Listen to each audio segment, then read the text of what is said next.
So over the past year and a half, we've helped to initiate about 60 urban permaculture gardens in Oakland, Berkeley, Richmond, throughout the Bay Area. And these are happening mostly in people's homes, but also at schools, affordable housing complexes, community centers, and San Quentin State Prison, where we also work.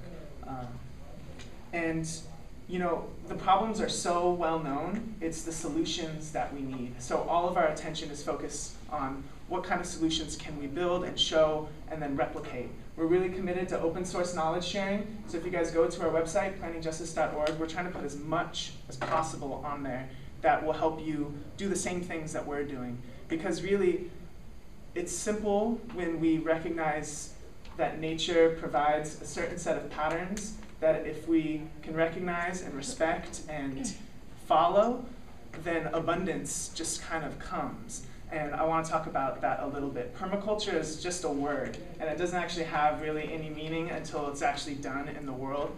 But what it is, it's a system of design.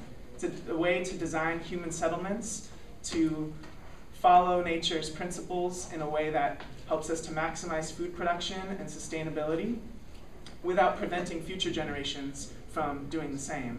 So this is how we can get our food, water, housing, energy, and community, all the things that we need, in ways that not only sustainable but are regenerative, ways that kind of actually regenerate topsoil, aquifers, water, and all these things so that future generations can do the same. I was very privileged to be able to take a permaculture design course. These courses are extremely expensive, and they're really not open to the majority of population who don't have access to them. So when I finished studying anthropology at UC Berkeley, I was able to go to the Regenerative Design Institute in Bolinas, California, and take a PDC course and live there for 8 months on this permaculture educational farm. And while I was there, I learned a lot, but I also got really frustrated about the inaccessibility of this knowledge. And so I grew up in downtown Los Angeles. I didn't have a blade of grass in my elementary school. I've been living in Oakland and Berkeley for the past 8 or 9 years, and all my friends and community are there. So I wanted to bring it back and figure out a way to make permaculture affordable and accessible to low-income urban residents, people who don't have access to food in the first place, to healthy food. So that's what we did, and we just started, we started the Backyard Food Project. We started with a Craigslist ad and borrowing tools and borrowing a truck from a friend, and we didn't have any funding at all to do it. And we made mistakes, but we learned along the way, just one garden after another, in the ways that work. And so it kind of just grew and grew, and from the beginning, instead of just working for people who could pay to hire us, we come from when I say we, it's myself and Halle.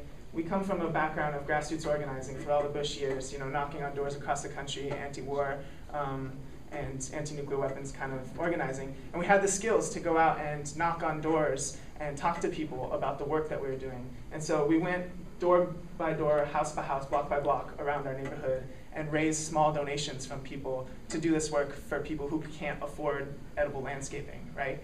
And so this grew into a nonprofit organization. We built a board of directors with 23 people on it. Tried to do that because we needed as many diverse voices and people in the community as possible.